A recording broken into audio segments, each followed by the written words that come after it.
Rhetorical texts operate at both an intertextual and intersubjective level. By this, I am suggesting first that any and every text functions in relation to multiple other texts. Similarly, Frank J. D'Angelo argues that every text is in a dialogic relationship with other texts. Quote, in sum, intertextuality describes the relationship that exists between and among texts, unquote.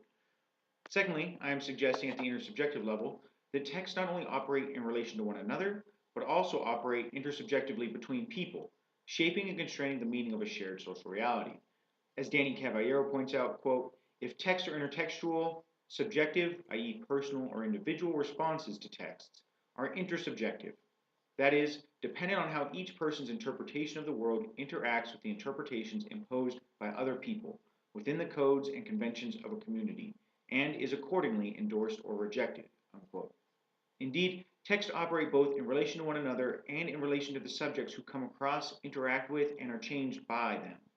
Furthermore, every textual experience, no matter how similar, is uniquely different, since it is experienced in different historical moments by ontologically different subjects.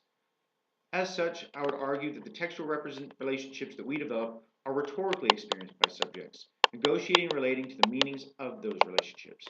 As Barry Brummett argues, the negotiation of meaning within and between texts is what makes textual experience inherently rhetorical because, quote, what experience means is not by any means agreed upon, and this ambiguity is a feature of the essentially rhetorical nature of reality, unquote.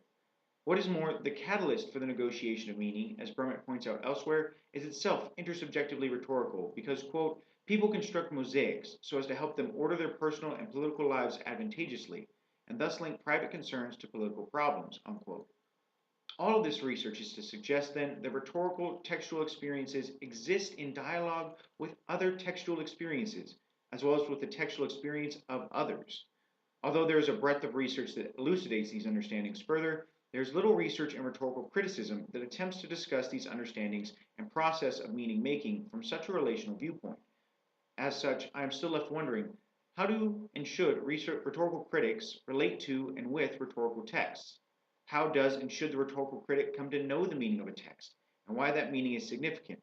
Or, as Carol Blair asks, how can a critic of historical public address not deal with the issue of her or his relationship to the discourse as she or he studies, when time and distance make it necessary to rely on textual reproduction?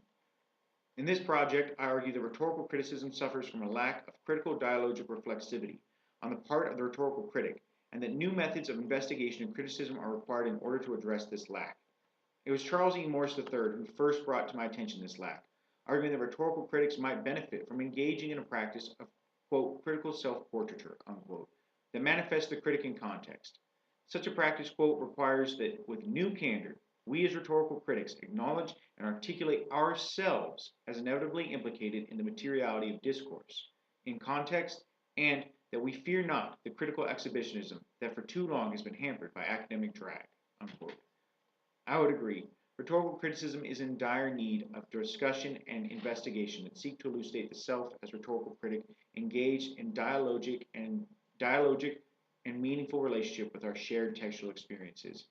Merging the practice of close textual analysis and praxis-oriented autoethnography, in this project I seek to provide an example of how this rhetorical self might manifest in the practice of rhetorical criticism.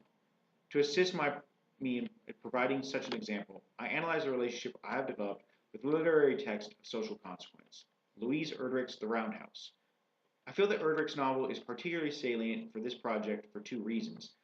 First, as a Native American author, she is a member of the Ojibwe tribe, Erdrich's text participates in a culture of Native literature that grows, quote, out of Native communities and in turn affects Native communities, unquote, reflecting a dialogic process of writing fiction and culture in which, quote, stories and critical discourse about stories do influence people's lives in the extratextual world, unquote.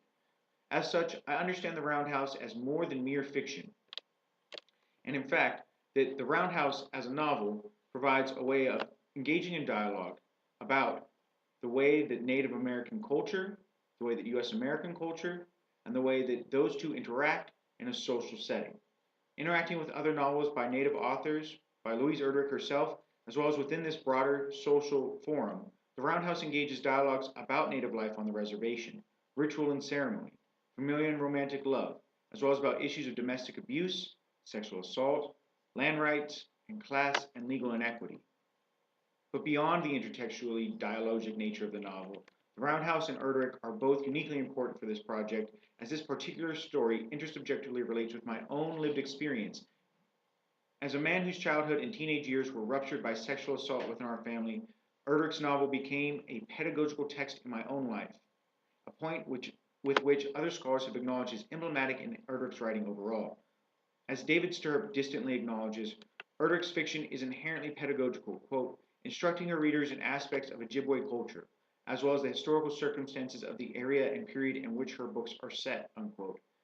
This sentiment is echoed and elaborated on by Lorena Stuckey, who writes, quote, as a writer who continually experiments with the form of the novel, Erdrich challenges the boundless and the boundaries of genre, and in so doing invites readers of fiction to enlarge their reading strategies and to participate in the act of using literary form to make meaning in new ways.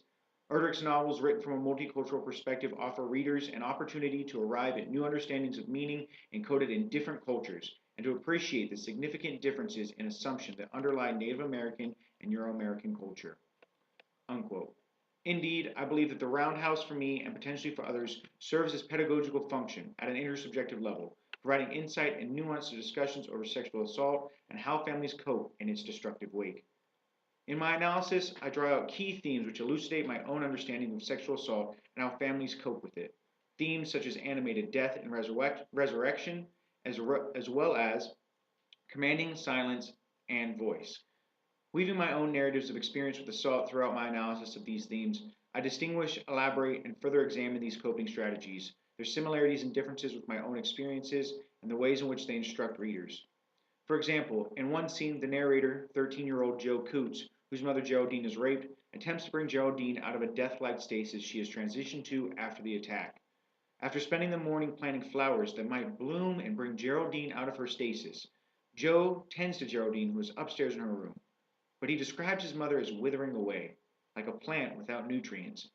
And as we learn, Geraldine has been eating relatively little since she was raped, and her seclusion to her room has created a futzy odor and an eerie sense of death.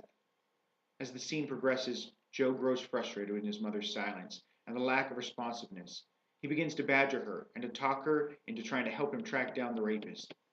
To this, Geraldine is activated, quote, like a rising from the dead, unquote. She demands Joe promises to stop searching for the attacker. Yet the jolt from Geraldine activates something inside of Joe, and he starts to goad Geraldine, telling her that the room stinks. And as he goes to open the shade to the window to let in the sunlight, she speaks to him. She tells him, now you listen to me, Joe. You will not badger or harass me. You will leave me to think the way I want to think here. I have to heal any way I can. You will stop asking questions, and you will not give me any worry. You will not go after him. You will not terrify me, Joe. I've had enough fear for my whole life. You will not add to my fear. You will not add to my sorrows. You will not be part of this. It is all a violation.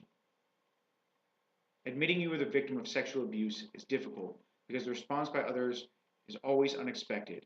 And as Rambo Ronai remarks, quote, contrary to some of the reactions I get, shock, embarrassment, revulsion, it does not make me unworthy of the same consideration other human beings receive, unquote.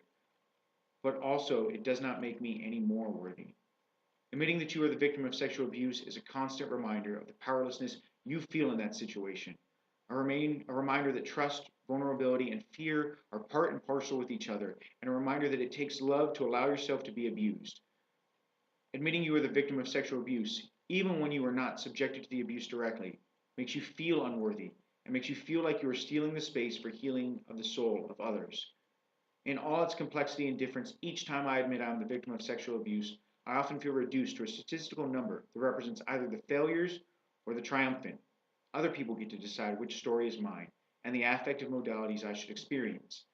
It is in moments such as these that I feel a kindred spirit with Geraldine, identifying with her reaction and the need to end the countless continual violations of healing and engaging in an intertextual dialogue together. I find myself healing with her.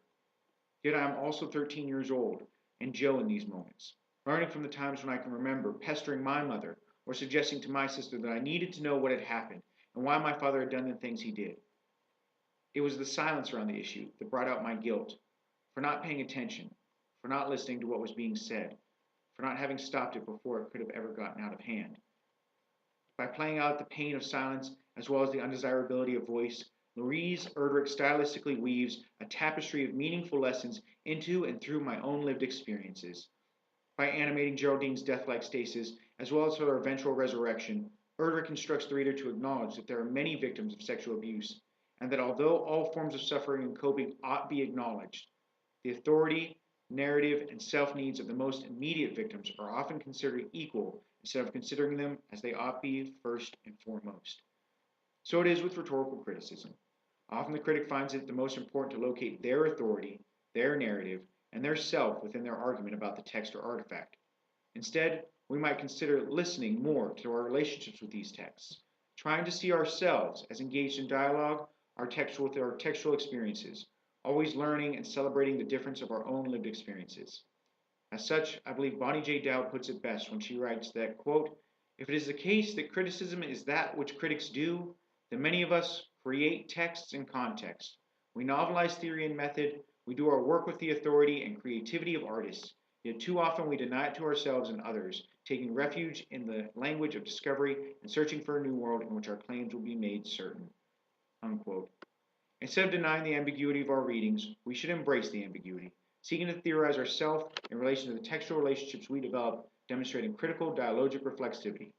This reading of the Roundhouse is but one of multiple readings any critic or reader might attend to, and that this particular reading emanates from a male mixed race or red as white body who is not the immediate victim of the experiences with and familial sexual assault. It is important to acknowledge all of this because, quote, "our positionalities, our points of view, shape our perceptions," unquote. And as such, my reading and rhetorical analysis of Erdrich's novel is both shaped and constrained by my own positionalities.